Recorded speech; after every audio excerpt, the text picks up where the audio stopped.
Hi, everyone. This is Kids and Faith, a podcast of Liberty Church of the River Wards. I'm John Alexander. I'm Alyssa Wood. And I'm Stephen Wood.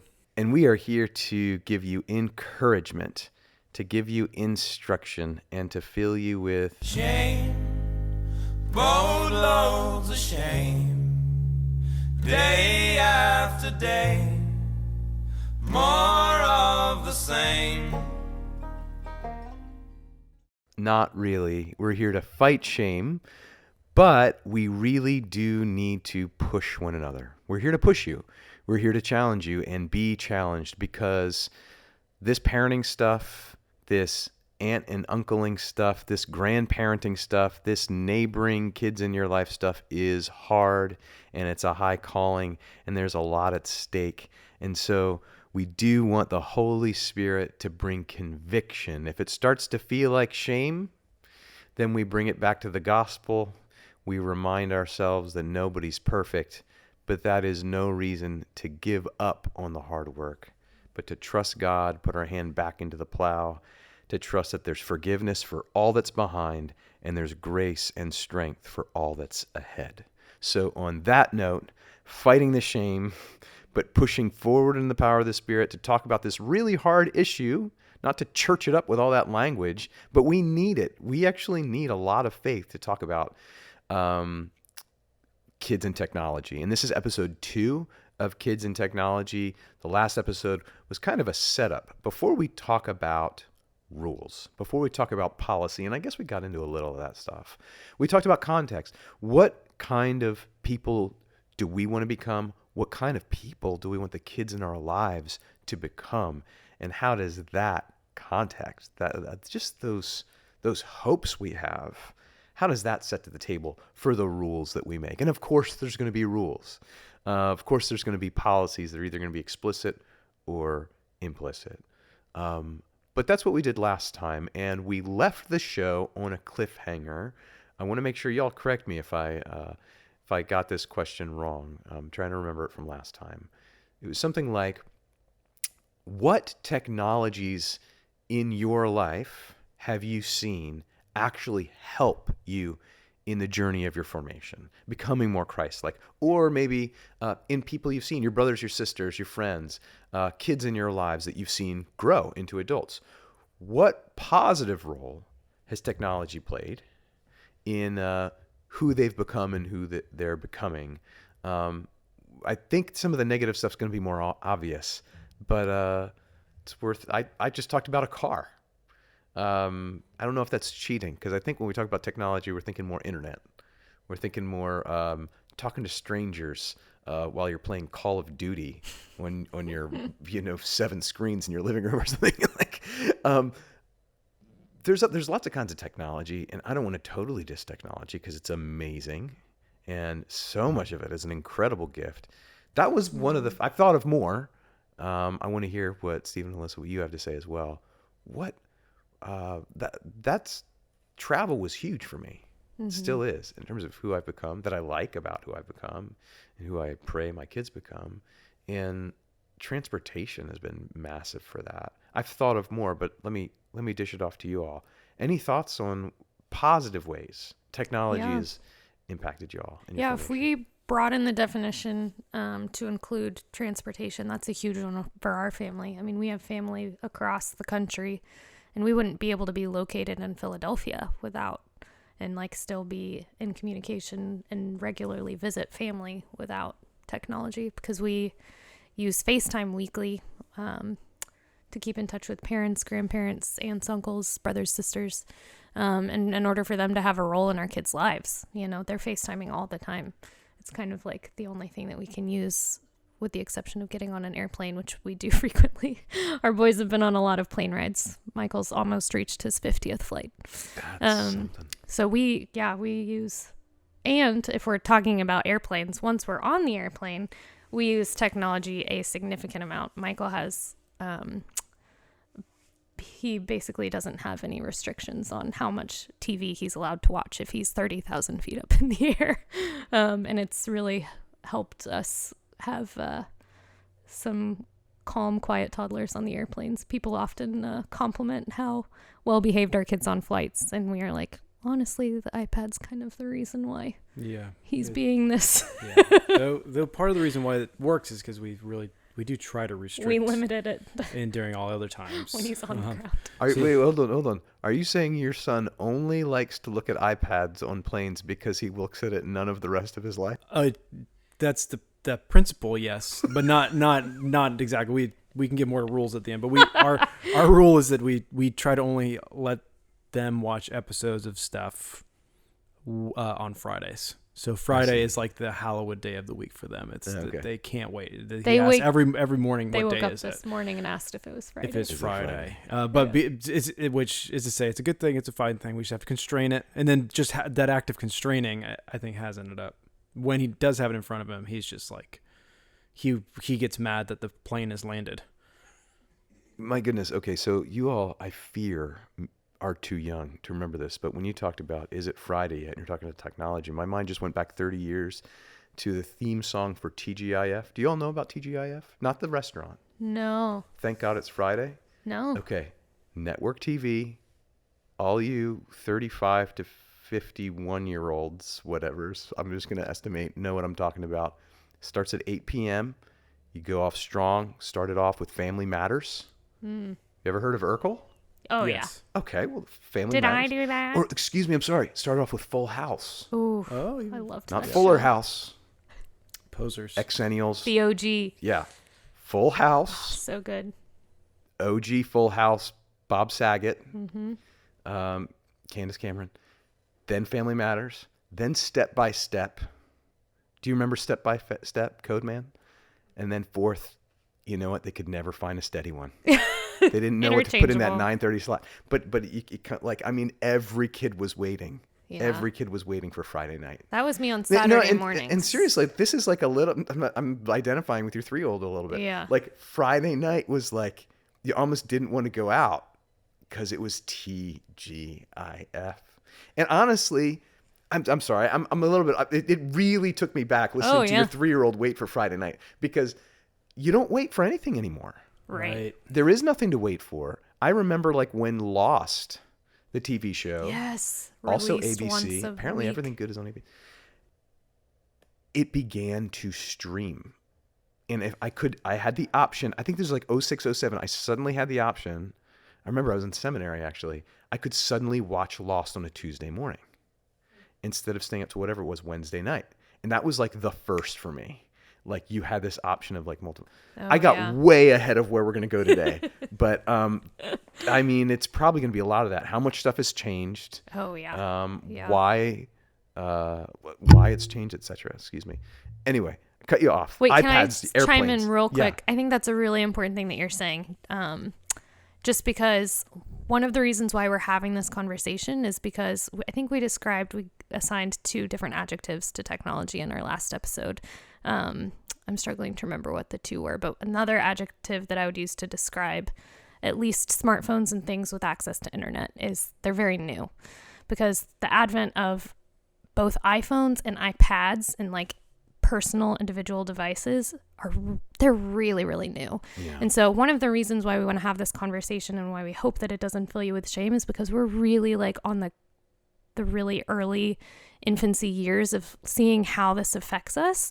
And we don't have like a ton of data about how it's affecting people who've grown up with it from the time of their birth, because we haven't seen it all that much except with like one generation. So it's important to have these conversations because it's so new. And so we're just starting to talk about how it's impacting us and our kids. So anyway. Your answer to the question. My tech answer? Please. Yes, we've been waiting. Finally. It's actually a great one because it shows the tension of technology, I think. Because it's, I would say, something that's positively and negatively formed me over the years. And this is a guilty pleasure of mine going back to when I was like 10, 11 years old, which is I love strategy computer games. Like where there's a big CD-ROM campaign computer map. games. Yeah, where there's a big campaign map and I'm controlling ancient armies and marshaling them towards various ends of conquest and whatnot. And and I started playing it. For anyone's listening, the Total War games were the break-in for me. And 90% of the people listening to this haven't heard of that. That's totally fine. But for those 10% out there, you know who you are, and we should talk about it sometime. But on the one hand, these they're always based in historical settings, and I actually my love for ancient history was really fueled through playing these games. And I actually learned about ancient geography and the history of ancient peoples, and it actually ended up being something that stoked the flames of a lot of my passions and interests today that I would not sacrifice for anything. That they make their way into what I do. They make their way into my preaching. The passions, at least.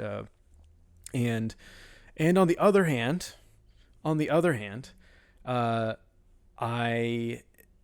those things, and I still sometimes play these games or games like them. Those games, there are very few things in my life that are so consuming, and that I could wake up in the morning and start playing one of those computer games and could play it till I could keep playing nonstop. And there are very few things in my life that I look at. I'm when those things turn on, it's I lose track of all the important things in my life. And clearly something that's just like a black hole. That's my answer. Good answers. Good answers. I mean, I think, yeah, there's some overlap in, I think, our answers. I didn't think of some of those. Stephen, we were talking about before we started recording, last time we talked a lot about Andy Crouch. Yeah. And name of that book again? Is TechWise Family. TechWise Family. And he talked a lot about context, who we want to become, who we want to see the children in our lives become, the context for the policies, the rules we create in our households. But you wanted to tack onto that just a little bit about just a little bit more of that wisdom before we get into concrete rules, policies that other people we know and respect have made in their household. Related to how we spend our time. Yeah, so it's and hopefully can set a bit of a frame of, I'm all big into this one to frame the rules before we hit the prohibitions. It's also helpful to think of the positive things that we're trying to do together as a family. Not just what we don't want, but what we do want. Yeah, that's a great frame. So he said, starting with the principle that his first principle is that we seek to become wise and courageous people together in the Lord, and then from there he moves on to the way that a great way to learn what your life is about and what you're pursuing is to examine rhythm, or examine time and space, and how those things are situated, practiced in family life. So particularly with time, a great question to think about, if you're trying to raise kids who are wise and courageous, or consider your answers from the last time, from the first part of this podcast, as you looked at the pictures of your kids, is what are rhythms that your family already has or could have on an annual basis or a monthly basis or a weekly basis or a daily basis that really are pursuing those ends. And also consider how, again, harking back to our previous episode, how technology is often at the fringe when it comes to building up these rhythms and pursuing the goals that we talked about in the last episode. So an example from our family, something we try to do, which I got this straight from Andy Crouch. We got this straight from Andy Crouch again, is it sounds kind of cheesy, but our boys have come to love it. And it's every Saturday night we have a candlelit dinner. And cut the lights. Yeah, we cut the lights. Maybe you should talk about how the boys have responded to it. Yeah, well, Jeremiah, our 2-year-old, basically thinks we're celebrating a birthday every time that we do it. But they have an inside joke between the two of them where Michael always asks, our 3-year-old always asks our 2-year-old, "What do you want to do?" And he always responds, "Candos." They look forward to it all the time, and that's another one of the days of the week that they look forward to, because we It's like a little family tradition. Which again, going back to the things we said in the last episode, is like, who are the men and women we're seeking to raise? It's like people who can sit across the table from those whom they love and talk about their lives and their day. And we're doing that in a very toddler parent way, of course. So the goal is not to eradicate the evil of halogen bulbs. No. Yeah, it's The goal is to more seriously, take this maybe just novel way of bringing light right. to say we're here together. Right. We're together around a table because it's part of the good life Yes. that God has given us to be in the same place together. And something it's way more than the sum of the wick and the wax and the candle holder is just this thing in our midst that does bring light and probably, I mean, all kinds of shades of meaning that even you as the adults around the table can't pick up on. But that's just saying we convene around this light to have our meal, and there's no way this could happen in the full way that we're experiencing it unless we're right here with this kind of like, and maybe it's just the excitement of seeing a match lit and seeing the kind of the wax bleed down the side of the candle, like yeah, I do. The I like that a excitement of who lot. gets to extinguish It is it at the end of the meal. incredibly simple Yeah. and inexpensive, folks. Yes. IKEA tea light candles. $3.49 No, for I a pack like of it. 50. I like it a lot. I love the simplicity of it, and it is very childlike. It's like the wonder of these very simple things. That I like that a lot. Yeah. Yeah, it's been fun to see the kids learn to love it. It's been surprising even. It's like, and this is one of the things from the book I read that I was like, really? Like Crouch's kids are like, at the time he was writing the book, they were like 14, 15 years old, and they just like loved it. And I was like, really? And now I can think like if we kept doing it every week with our kids, and there'll be plenty of weeks we'll miss. But like you do it for a long time and they come to love it. Yeah, we often forget, and then halfway through dinner, we're like, the candles, and we shut Yeah. off all the lights, and there's like a, Yeah, other rhythms of time, like, do you put your phone to bed before you put yourself to bed? Phone goes to bed and before us and wakes up after us. That's something I really try to do. Phone Steven's is a lot better at that one than I am. Yeah, phone is is in hard. a different room at night than where I am, so that way I can focus on talking to Alyssa, being with Alyssa, or reading books before bed. I'm reading a book on sleep right now, and that's really good for your rhythms of sleep. You get better sleep if your phone's out of your room, and if you're not looking at blue light for 2 hours prior to going to bed. But I've yet to follow the research and follow through with that one. And it's actually like a reason to go, and like for so many of us, our phone is our alarm clock. It's like, Not for I remember Stephen. hearing Simon Sinek talking about this one time. He's like, I'll buy you an alarm clock. Yes. I'll buy you one.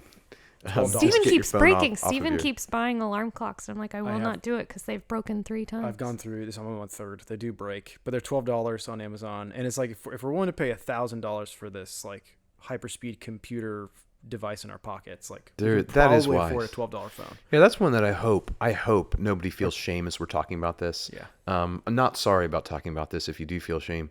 There is no desire to make you feel shame, but almost everybody I know does this sometimes. And it actually is kind of giving this thing power over your life. So we're getting into rules now. I think that's okay. I think we should probably stay on here on the way out because there's so many rules. More, I'll tell you this, folks.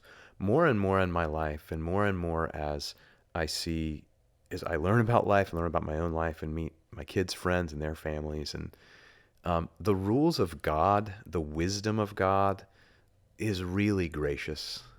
I do not appreciate Martin Luther's radical distinction between law and gospel. It is actually, in our tradition, not quite as, well, if you're familiar with the Reformed tradition versus the Lutheran tradition, the law is gracious.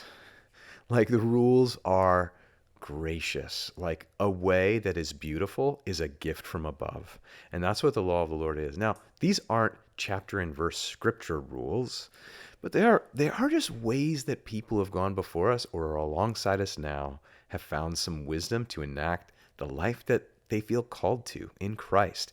And so we're gonna, without apology, roll out some rules. And it's not you have to. It's not, almost none of these are thus saith the Lord rules, but they are like, I know I need rules, and I know I will break some of them, but they help me hold fast to the beautiful way and help me and my kids find freedom from the things that enslave. And I embrace them graciously, knowing that in none of these things are my salvation or my favor with God or my, my self-image. All that comes from grace. But we're going to talk about rules, folks, and I hope it's experienced as a gift. Even if these are things that are like, nope, that does not fit our family. And I don't see that as bringing about God's flourishing in this life. So that's a good one to start on. That's a rule I want to make, and it is a good one. It's like if my eyes need to be on this as I fall asleep every night, that's going to give it some real. There's something powerful to my eyes fall asleep looking at this every night, or it's just hard to pull away. I don't want that. It is part of my life. I do not want it to be, and I have had long seasons of it not being part of my life. And you know what's between me and not doing that anymore? It's probably a $2.99 alarm clock. Yeah. Which I do need. I'm not going to wake up at this time of year. And I mean, the sun wakes me up early enough other times of the year, but I need an alarm clock. So that's hey, what other frames have you all found helpful as thinking about while we're on the topic of phones? And I think we need to take it past phones, but why don't we just stay on phones while we're here? Because it's such a big part of people's lives. One thing I've heard people say is, there are off hours for phones. Mom, dad, kids come together at a certain hour, say 4, say 6. Phones go on the mantle or something. And maybe one person's phone stays on if it's work necessity or if there's an emergency line or something. But they don't get picked up again until bedtimes. They just don't. Unless it's to call grandpa on the West Coast or call a cousin or a friend or something. This doesn't work for everybody. Of course it doesn't work for everybody. It works for us. It works for our family, and we are a pretty connected family. There's not a great reason most of the time that I should have my phone in my pocket between 4 and 8. And after 8 for that matter, although I have to check it. For work purposes, I do need to check it a lot of times. But lots of nights I don't. Lots of nights I don't check my phone after 4, and then a few nights a week I'm working, so of course I'll have my phone on me. But that's one that my family uses, and we break it sometimes, but more often than not, that's what we're trying to do. Yeah, we're saying behind the scenes with some of these rules too. It's like if we want our kids to grow up to be men and women who are, who love others and are humble, and and we see that there are ways that like them getting towards that is not primarily through technology, but is probably perhaps not being addicted to technology, then like a great way we can get them towards that point is through not being addicted ourselves. And it's also like a helpful thing to keep in mind with all these parenting things, right? Is like I restrict my kids to 1 day of TV a week. It's like if I'm like watching 3 hours of TV every night or more with like I don't know. There's something about that that's like I want my kids to be someone. Yeah, there are ways that you, like, as a parent, feel hypocritical when you enforce boundaries on your kid and you're not applying them to yourself. I think of that especially with potty training and screens in the bathroom. It's like Michael often asks during potty training to like be able to watch something while he's in the bathroom. And for a while we were letting him listen to songs because it was the only thing that would keep him on the potty long enough to, I'm sorry, we're talking poop now. That's not where we were trying to go with the podcast, but just to like keep him in there, to give him something to entertain him, which why do I think he needs to be entertained while he's trying to poop on the potty? And yet I bring my phone into the bathroom while I use the bathroom. And so if I had a rule of not bringing my phone into the bathroom, it would be more in line with what I'm asking him to do by like, no, we're actually not going to listen to songs while you're in the bathroom, because I think you're just asking to use the bathroom so that you can listen to songs. Oh, yeah. And it's not, yeah. That's what I'd be doing if I were Michael.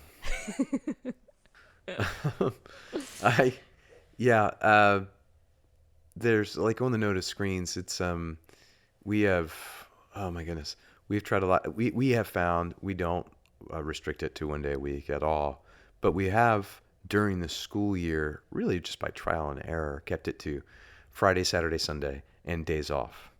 Is which there are an incredible number of in the Philadelphia school district. Just had a 3.5 day weekend, and like I couldn't even tell you what it was Indigenous Peoples Day, but like they're just, I mean, the first, I won't get into it. They get a lot of TV this time of year, like more than they will in like January probably, but that reason was just like we were just up against it. Homework, other stuff, Liberty Kids Club Thursday nights, and like sometimes there's some sports and things like that. It's like, if it's an option, it's something that they will find a way to crowd in. The day's not. I didn't get any TV today. Any TV. I know there's families I respect who do like certain number of screens. Like some families do like educational stuff, documentaries on weeknights only, or something. Something like that, educational TV, or they just do TV. There's not really a rule in terms of what days, but for us, it was tyrannizing us on weeknights, especially on weeknights, and so that's a rule that's really helping our family, even though my son just thinks it's the most incredible injustice. He knows nobody else. And we're certainly not better than them. There's other families. No one else who's not allowed to play video games when they get home from school. He doesn't know anybody else. And I am never more sure that for us, for our family, it is a really bad idea to allow that on weekdays, just because of our schedule and the other.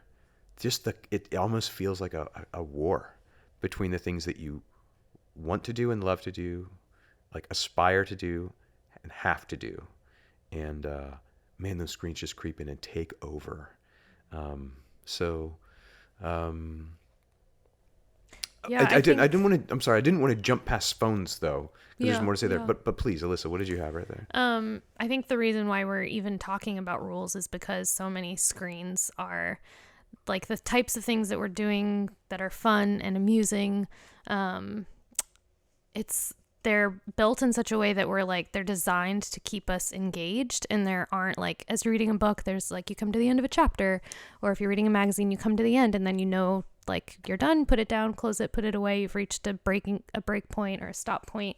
But with devices, they're designed in such a way that like you just keep scrolling, you just keep playing, you keep leveling up. Yep. There's no end of the show. It just rolls into the next It's series. like keep playing. It like clicks into it without picking what you're going to choose next with Netflix and stuff. But they're designed in a way to like keep our kids on it longer, which is why it's on us as the parent to teach them how to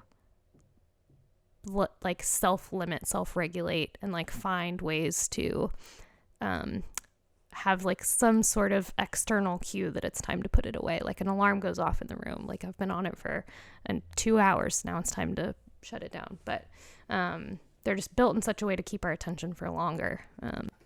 And just on the heels of that, I don't want to forget a future episode. Sorry, I think I just smacked the microphone.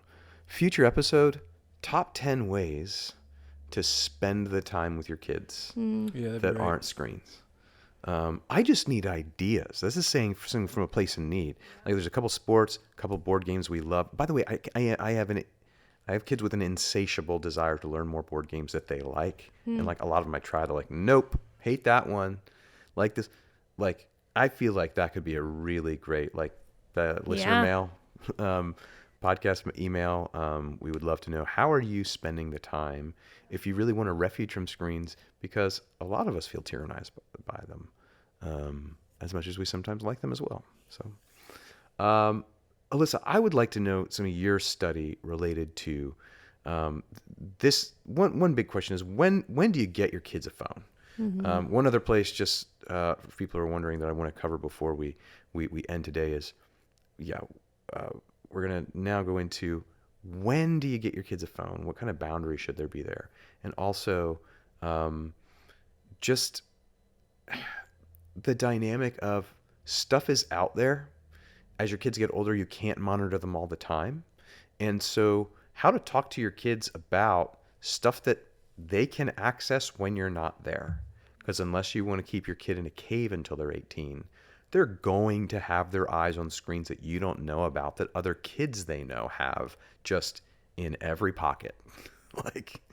And I want to talk about that because I have questions and I also have ideas. So those two things, and we could talk about more, but those two things at least I want to hit before we're done.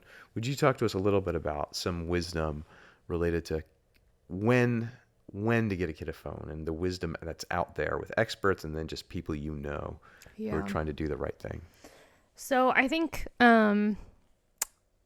we were talking before we started recording just about how like this answer is going to have to be different for families with unique circumstances. My parents are divorced and lived in different states, and so I got a phone pretty early, like around the age of 12 or 13, just to be able to keep in touch. And you kind of have to do what feels right for your family with if your child is spending time away from you and needs a way to get in contact with you. But I went to a seminar once on kids and technology, and somebody asked the question, I gave my kid a smartphone, they're 11, and I'm seeing that they're on it all the time, and I just can't take it back from them. Like, it seems to be consuming their life. How do I limit restrictions now? And the person that was leading the seminar was like, well, I guess you should just be an example to the rest of us that it's really difficult to like rein things in once you've given a device completely unchecked. So honestly, I think if you give a cell phone early on, I think the recommendation from people that have gone ahead of us with learning about cell phones is just to like give a restricted device first before just putting a smartphone in the hands of your child with unlimited access to internet and apps. And so restricted devices. Mm-hmm. What do you mean? I'm thinking like a cell phone without a means of getting on the internet or Such things still social exist. media. Yeah. So Larry Walker was going to join us on for the podcast today, and he is really sick, so he wasn't able to join us. But one thing that he recommended, and I think one or two other families in the church use this as well, is a phone called Troomy, Troomy, I think. And Larry's oldest is now 14, and when he turned 13, he gave him one of these phones. And the way that the phone works is the parents can really moderate from the start what all the apps and things are on the phone that the kid can use. So when Larry gave this phone to his oldest, it was just a phone. And by phone, I don't mean the way that we usually talk about our phones, but the way that like someone in 2001 would have talked about their phones, which is it's a device for making phone calls. And so Larry gave that to his son, and the only and also he's able to control who the contact list is on the phone for who his son can call, which that may sound weird, but it's actually really important because and Alyssa, you may know this, but correct me if I'm wrong, but I think the number one way that kids end up with like sexually illicit stuff that you don't want to be looking at on their phone is actually through like text messages with like sometimes with other kids. And it's things that kids are sharing among each other. So it's like moderating who the contacts are could actually be a way to make sure that phones are being used as phones and not as like portal devices. And if I may, just like one upside of technology is that kind of thing was not possible when I was growing up. Right. There was a phone. Yeah. Anybody could call. I mean, I was a latchkey kid, so like before parents got home, I could call anybody. Anybody can call me. And it's like they had no idea. My folks had no idea. And there's, depending on the kid, depending on the age, that may or may not be a bigger deal. But it is something I like, the idea of when I get my kid a phone, when they're ready for one, I have that option. Technology win. Technology hero, Troomy. Mm-hmm. Show notes. Yeah, there's a podcast that I really want to recommend called The Lies Our Screens Tell Us, and it came out in like 2017. It's Dr. Josh and Christy Straub released it, and they talk a lot about just kids and technology and what some of the dangers are. And they share a ton of really helpful information and studies on there about like what our screens are doing to us, like in the pleasure centers of our brains, and like why we're addicted to it because of like just the dopamine hits that we're getting from it. But they talk a lot about like how a lot of leaders of our culture and leaders in like creativity and technology actually really limit technology for their own kids. So like Bill Gates's children didn't get cell phones till they were like 14, which is 4 years after the current national average, which is like age 10. And Steve Jobs didn't let his kids have iPads. Elon Musk, I think his kids are at a school, I'm pretty sure, that like doesn't allow technology inside the school. And so just some of like the people that we look to that have created technology are limiting it for their own children, which kind of makes you wonder why. And I think, so Dr. Straub says his theory on why they limit technology for their own kids is because it decreases creativity, because you need to be bored for 20 minutes before creativity can start to flourish. And I personally don't feel like I'm ever bored anymore. I always have something to look at or scroll or keep my hands busy, but it's really helpful for creativity. And if you want your kids to learn creativity for themselves, they can't be distracted and amusing themselves with things. I don't know. Gotta say, whenever I hear the fact about these tech leaders not giving the devices to their kids or really moderating it kind of makes me a little mad. It's like, for any of you'd listen here who are like the more systemic thinkers, more systemic than me, it's like, is there not something frightful about the fact that the ones who invented these technologies are fine distributing them to us using them for 9 hours a day, but they wouldn't let their own children do that? I hear what you're saying. I also feel like they're making them for more than just children, though. There's a lot of good things in the world that kids aren't ready for. That's true. I don't know. Oh gosh, there's so many things that are coming to me. Another episode, top 10 ways to be bored together. One thing that I'm seeing coming out in my kids is I do personally, we'll say a joy and a strength that has grown is praying for me in the mornings. I look forward to it greatly, getting up before the family. I don't always. Sometimes I'm too tired. Sometimes I'm too lazy. But I enjoy it very much when I do. I enjoy the stillness. I enjoy the reflection, the outpouring, the liturgy of it. But one thing that I'm dreadful at is between, say, 4 and 7 p.m. when I'm pretty tired and it's time for just being with my family. I will usually do something like start cleaning the floor, or just like the stillness is tough and I keep moving. And I'm seeing that in my kids, is the stillness is really tough for one of my kids in particular. And my wife is so good at it. She's not up early, but stillness is not something she has to strive for. It is just with her. It's a gift. Oh my goodness. So how, not just boredom, but how to cultivate stillness. Another top 10. I don't know why I'm saying top 10. I like lists. Other things that I'll just say this, and I think we're getting kind of long here, folks, but one thing is really important is protecting your kids from technology in terms of just what's out there. One thing I've become very aware of is what I said earlier. My son goes to a K through 8 school, and you mentioned the national average for having a phone is when you're 10. And so the kids in the upper grades, like 5th, 6th, 7th, 8th grade, are standing in line at the beginning of the day waiting to go into school, and a lot of them have phones. And what are they looking at? Everything in the world that is on the internet, they're looking at in the schoolyard.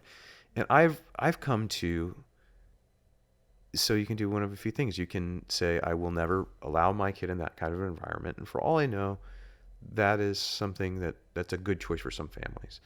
For us, where we are right now, and knowing our kids, it's like we are going to let him remain in that environment. I mean, it's his school. And assume that he will be exposed to terrible things. And we are going to minimize that. But that is an assumption I'm working with. My oldest is 10, and I'm assuming right now, before he's done 4th grade, he will have been shown something. Hopefully not long. Hopefully in an environment that I'll find out about that he won't return to. But like, it is screens and when I look at the older kids like on our block and stuff, it is so ubiquitous that I really don't know how to avoid it and still be faithful to other things we're called to. And I'm still thinking through that. I don't even know how I feel about what just came out of my mouth. But I think one of the ways we're trying to undercut that is talking to my kids about dangers a lot. Mm-hmm. And not just like scared straight, but like this is, screens are really dangerous for you. And why? At an age that's younger than maybe you think. It's because it shows people being taken advantage of sexually, which presumes that I'm talking to my kids about sex. Fascinatingly, way earlier than the world is, even though their kids are already watching sexually explicit images. I'm hoping to reverse that, by a lot. Yeah. Talk to my kids early and appropriately and often about sex, about predators, about screens, about why he's not allowed to watch whatever he wants on TV, about what is on there that he's not seeing. I'm not going to keep it secret from him. I'm not going to show it to him, but I'm not going to keep it secret because he's old enough to understand and be a little scared, but also be talked through it and all that stuff. Talking about the good stuff, talking about the bad stuff, talking about the dangers in an age-appropriate way early. Yeah. And I hope, and I am going to struggle against any kind of exposure to stuff on screens that I don't want them to see. But there is a certain extent to which I've thought I tend to live too much in the future and get very, very anxious. And I have thought about the future in ways that I can imagine based on my experience growing up when I was his age 30 years ago, that my eyes saw things that my parents had no idea that I was seeing at this age. So I just want to throw that out there. One other resource I want to give, this is a little off topic, and we are going to talk about talking to your kids about sex in a future episode. There is a great series of books by a couple named Stan and Brenna Jones. And Stan Jones was a psychologist at Wheaton for many years. And he's got this great series of books. The first one is for kids 5 through 8. Actually, there might be one even earlier than that, about an age-appropriate where babies come from. And then same authors, same stuff, but taking it the next level in terms of age appropriateness, 5 to 8. You get into all the appropriate nomenclature for body parts and even getting into screens and ways that there are dangers out there. Then there's one for ages 8 to 12 where they basically talk about it all. Not in great explicit detail, but come on, by your time your kid's 12, they're going to know every word. They're going to know, not that they really understand it all, but I think folks, not in a way that is giving into shame. We are late on this stuff. And one of the things I really want to see in our church is age appropriate. And this is a really key part of keeping our kids safe, is talking about sex and its dangers and its beauty in age-appropriate ways. And I don't know exactly how to do that, but Stan and Brenna Jones, the book that for ages 8 to 12 is called What's the Big Deal? Why God Cares About Sex. And I think this does intersect with technology because, my goodness, this is stuff that our kids will find. I'm assuming my son will be exposed. I'm just keep referencing him because he's my oldest. But he's going to know, here's why that's not pleasing to God. Here's what I'm trying to protect you from. And here is some of the damage it's having on the world, and here's why it's wise to really not let your eyes look at anything that you want. And if you do see it, I want you to tell me. And that's getting into something else. Is more than any other kind of behavior, I'm looking to cultivate in my children right now is honesty. You do something bad, I'm going to be patient, I'm going to understand there might be a consequence, but it's going to be nothing like if you lie about it. If you lie about it, I can't trust you, and our relationship is just going to slowly, it could become nothing at all. This is what deceit does. It breaks down everything eventually. But if you want to build our relationship, I can be honest with you and you can be honest with me. And you can come to me about anything. And yeah, I really do bring this into the technology conversation because stuff is out there. And we're going to make mistakes and they're going to misuse technology. Folks, your kids are going to misuse technology. And I want us to set the table now for how, in a context of grace and openness and honesty, to welcome them back and say, let's come out of the mess, back from, the prodigal's pigsty, back to the home. And there's always an open door, but man, we got to warn you about the mess. And anyway, I wonder if that's enough for now, folks. There's so many different topics. Can't say we won't come back to this either. I mean, I'm enjoying what we're talking about. And I think technology, the reason we're hitting it really early on in this podcast is it's such a big deal. There's so much to talk about. Things are changing so fast. And I could see, 6 months, a year from now, us doing this again. So fight the shame. Fight the shame. Bless the children. God bless you all. Talk soon.